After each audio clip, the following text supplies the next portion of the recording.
సినిమాలో హీరోకి ఒక యాక్సిడెంట్ అవుతుంది. Back bone compress, broken neck, eye vision loss, paralysis and death. చావు అంచుల దాకా వెళ్ళింటాడు. కట్ చేస్తే ఆ 30 years బ్యాక్ రిపోర్ట్. హాయ్ అండి, అందరూ ఎలా ఉన్నారు? Welcome to my YouTube channel ఒక్క మాటలో. నేను మీ శశి. సో కంగారు పడకండి, నేనైతే స్పాయిలర్ ఇవ్వడం లేదు. సో హీరోకి క్రాష్ అవ్వడము అనేది సినిమా స్టార్టింగ్లోనే చూపిస్తారు. సో మన హీరో చావు అంచుల దాకా వెళ్ళి 30 years తర్వాత మళ్ళీ F1 ఫార్ములా 1 రేసింగ్లో డ్రైవర్గా ఎందుకు జాయిన్ అవుతాడు? సో యాక్చువల్గా ఫార్ములా 1 రేసింగ్ అనేదండి 10 teams ఉంటాయి. ఈచ్ టీమ్ నుంచి 2 drivers సెలెక్ట్ అవుతారనమాట. సో ఈ 2 driversలో ఏ ఒక్కరు గెలిచినా కూడా ఆ ర్యాంక్ వాళ్ళకి వచ్చినట్లే, ఆ టీంకి వచ్చినట్లే. సో ఇద్దరిలో సపోజ్ ఒకడికి ఏమైనా యాక్సిడెంట్ అయ్యి వాడు సైడ్ అయిపోయిన ట్రాక్ నుంచి, సో ఇంకొకరు గెలిచినా కూడా వాళ్ళు ఫస్ట్ వచ్చినట్టే అనమాట.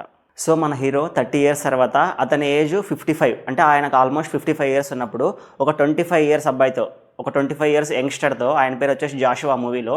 సో వాళ్ళిద్దరూ కలిసి ఒక కంపెనీ తరపున, ఒక టీం తరపున ఫార్ములా 1 రేసింగ్లో పార్టిసిపేట్ చేశారనమాట. సో వాళ్ళు గెలుస్తారా లేదా, గెలిస్తే మన బ్రాడ్ పిట్ గారు గెలుస్తారా, లేకపోతే ఆ జాషువా అనే క్యారెక్టర్ గెలుస్తారా, సో ఎలా గెలుస్తారు? సో వాళ్ళు కంటెస్ట్ చేసే టీంకి, వాళ్ళు పార్టిసిపేట్ చేసే టీంకి టెక్నికల్గా కార్లు అంత బాగుండవు అనమాట, అంత క్వాలిటీగా ఉండవు. సో ఈ ఇష్యూని మన హీరో ఎలా అధిగమిస్తాడు, తను ఎలాంటి ప్లాన్స్ వేస్తాడు? చాలా ప్లాన్స్ ఉంటాయండి. సపోజ్ ఇప్పుడు నేను మిగిలిన వాళ్ళని ఆపుతుంటాను, నువ్వు ముందుకు వెళ్ళిపో, అలాంటివి అనమాట. నేనైతే స్పాయిలర్ ఇవ్వదలుచుకోలేదు. సో ఇలాగా లాస్ట్కి ఏమవుతుంది అనేది మూవీ అండి. ఇప్పుడు మనం టెక్నికల్ స్టఫ్ గురించి మాట్లాడదాం. నెంబర్ 1 పాయింట్ కెమెరా యాంగిల్స్ అండి. Camera angles and camera movements ఎంత షార్ప్గా ఉంటాయంటే, మన హీరో బ్రాడ్ పిట్ గారు డ్రైవ్ చేస్తుంటారు, ఆ డ్రైవింగ్ యూనిట్లో కెమెరా ఫేస్ చేసి ఉంటాడు. ఆ ఇంటీరియర్ అంతా మనకు కనిపిస్తుంటుంది. వెంటనే మనకి బ్యాక్ మిర్రర్కి తీసుకెళ్తాడు. సో బ్యాక్ మిర్రర్ నుంచి మనకి కార్ ముందుకి, అలాగే పైకి అనమాట. సో వెనకాల వచ్చే కార్స్, ఆ రేస్ ట్రాక్ అంతా కనిపిస్తుంది అనమాట. సో ఇలాంటి sharp movements with BGM and car sound effects ఎక్సలెంట్గా ఉంటాయండి. మనం ఇమ్మర్స్ అయిపోతాం అనమాట సినిమాలో నుంచి, మనకు అంత రియలిస్టిక్గా ఉంటుంది. సో ఆ కెమెరా మూమెంట్స్ చాలా బాగున్నాయి. సెకండ్ వచ్చేసి సినిమాటోగ్రఫీ. ఎక్కడ కూడా మనకి ఆర్టిఫిషియల్గా అనిపించదు సినిమా. ఎంత న్యాచురల్గా ఉంటుందంటే అంత న్యాచురల్. మనమే F1 రేసింగ్కి వెళ్ళినట్టు, మనం వాళ్ళ క్యాబిన్లో ఉండి డిస్కస్ చేస్తున్నట్టు అంత రియలిస్టిక్ ఫీలింగ్ వస్తాయన్నమాట. సినిమా కూడా మొత్తం ఎంగేజింగ్గా ఉంటుందండి. ఇంకా మనకు చాలా హై మూమెంట్స్ ఉంటాయి. నాకైతే స్టార్టింగ్లోనే ఒక 20-30 minutesలో గూస్ బంప్స్, తర్వాత మరి ఒక మధ్యలో 2-3 times గూస్ బంప్స్ వచ్చాయండి. అంత బాగుంటాయి అన్నమాట సీన్స్ అయితే.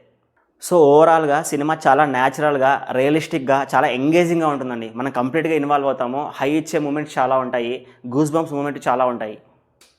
ఇంకా నాకు నచ్చినది బీజిఎం అండి. బీజిఎం అయితే సినిమా స్టార్టింగ్ నుంచి ఎండింగ్ వరకు ఎక్సలెంట్గా ఉంటుంది బీజిఎం. నేనైతే మూవీ తెలుగులో చూశానండి, ఎందుకంటే ఇంగ్లీష్లో చూస్తే అర్థమవుతుంది, బట్ 10% ఆ 20% డైలాగ్స్, మాటలు మనం మిస్ అవుతామండి. ఎందుకంటే ఆ బీజిఎంలో కానీ, లేకపోతే ఎంతైనా మనం ఫారెన్ కంట్రీ వాళ్ళు అండర్స్టాండ్ చేసుకున్నంత డీప్గా మనం అండర్స్టాండ్ చేసుకోలేం కాబట్టి, సో రివ్యూ జెన్యూన్గా ఇవ్వాలనేసి నేను తెలుగులో చూశానండి.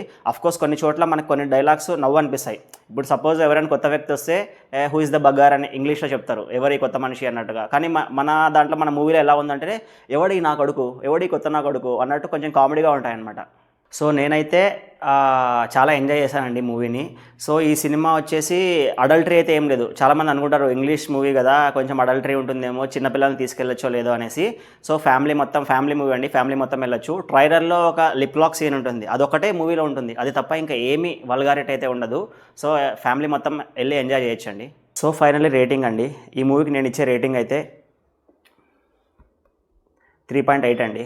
మూవీ అయితే చాలా బాగుంది. ఎందుకంటే నేను చాలా హాలీవుడ్ మూవీస్ చూశాను. రీసెంట్గా నేను అట్లాస్ చూశాను ఒకటి, అది కూడా చాలా బాగుంది. సో మూవీ అయితే మనం పెట్టిన డబ్బులకి ఎక్కడే అన్యాయం అనిపించదండి. ఎందుకంటే రేట్స్ కూడా చాలా తక్కువ ఉన్నాయి, 150-200 లోపలే ఉన్నాయి. 100 రూపీస్ టికెట్స్ కూడా ఉన్నాయి. సో కంపల్సరీగా ఫ్యామిలీతో పాటు వెళ్ళి చూడండి, చాలా ఎంజాయ్ చేస్తారు. సో రివ్యూ ఎలా అనిపించిందండి మీకు నచ్చిందని అనుకుంటున్నాను. సో మరిన్ని ఇలాంటి రివ్యూస్ మీకు కావాలంటే ఫ్యూచర్లో నేను ఇంకా మంచి మూవీస్కి ఫస్ట్ డే ఫస్ట్ షోనే వెళ్ళి, ఇది కొంచెం లేట్ అయింది, ఫస్ట్ డే రోజే వెళ్ళేసి నేను రివ్యూ అయితే పెడతానండి. సో దయచేసి మీకు ఛానల్ నచ్చినట్లయితే సబ్స్క్రైబ్ చేసుకోండి, లైక్ చేయండి, షేర్ చేయండి, కామెంట్ చేయండి. సో మీరు నాకు చాలా సపోర్ట్ చేసిన వారు అవుతారు. సో సైనింగ్ ఆఫ్ అండి, బాయ్.